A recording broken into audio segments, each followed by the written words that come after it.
No, mamy tutaj pierwszy element ekwipunku. Właśnie do mnie przyszło dzisiaj z Nepalu. Miecz. Otworzyliśmy sobie to wszystko. Wyjmujemy.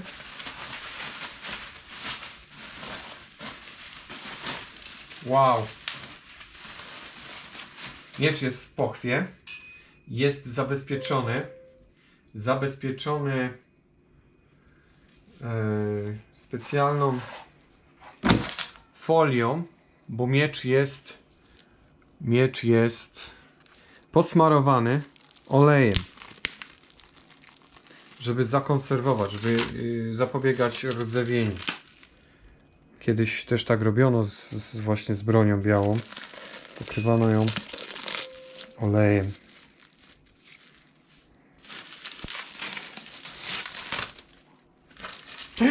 Kurka wodna, to jest ostre. Ksiphos, miecz obusieczny. Tak zwany ksiphos, choć to określenie odnosi się w ogóle w Grecji starożytnej do broni białej, do miecza, miał około 50-60 cm, ważył do 2 kg, był kuty z żelaza, wcześniej z brązu. Na ogół Helenowie używali właśnie takiego miecza obusiecznego w kształcie liścia, albo tak zwanego kopis, czyli miecza zakrzywionego o jednym ostrym boku głowni i wyraźnym rozszerzeniu ostrza w sztychu. Ksenofont na tego typu miecz używa synonimu macharia. Nie wiadomo skąd pojawił się taki kształt miecza, całkiem prawdopodobne, że ze wschodu. Później pojawiły się określenia falcata na tego typ miecza, różniące się szerokością głowni w kierunku sztychu. Często stosowane były te falcaty przez Celtów z Azji Mniejszej, czyli na przykład Galatów. Co ciekawe, Spartanie używali miecza znacznie krótszego, w kształcie właśnie ksiphos, do 30 cm długości. Nawet mówili, że to bardziej nóż niż miecz. Był to element ich spartańskiego wychowania w duchu walki kontaktowej. Chodziło o jak najbliższy kontakt z przeciwnikiem. Ogólnie Hellenowie walczyli w falandze, w której najistotniejszym elementem była tarcza, czyli hoplon, i włócznia, czyli dora. Włócznie jednak często łamały się przy pierwszym kontakcie z przeciwnikiem i wtedy dobywano właśnie miecza, ksiphos, takiego jak tutaj widzimy.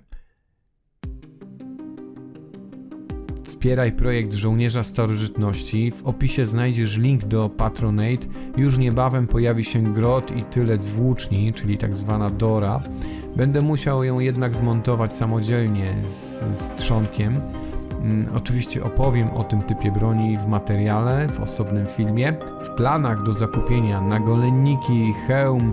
Tu widzę kilka typów tych hełmów. Miecz, kopis, pancerz na tors, tu będzie prawdopodobnie pancerz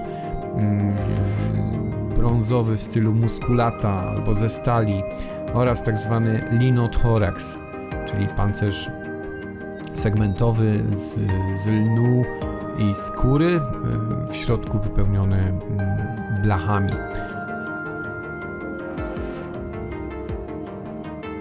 No, trzeba też dokupić tunikę, paski skórzane, sandały, no i oczywiście tarcze.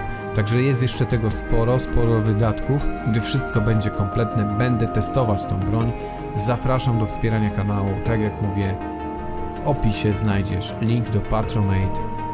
No i do następnego materiału.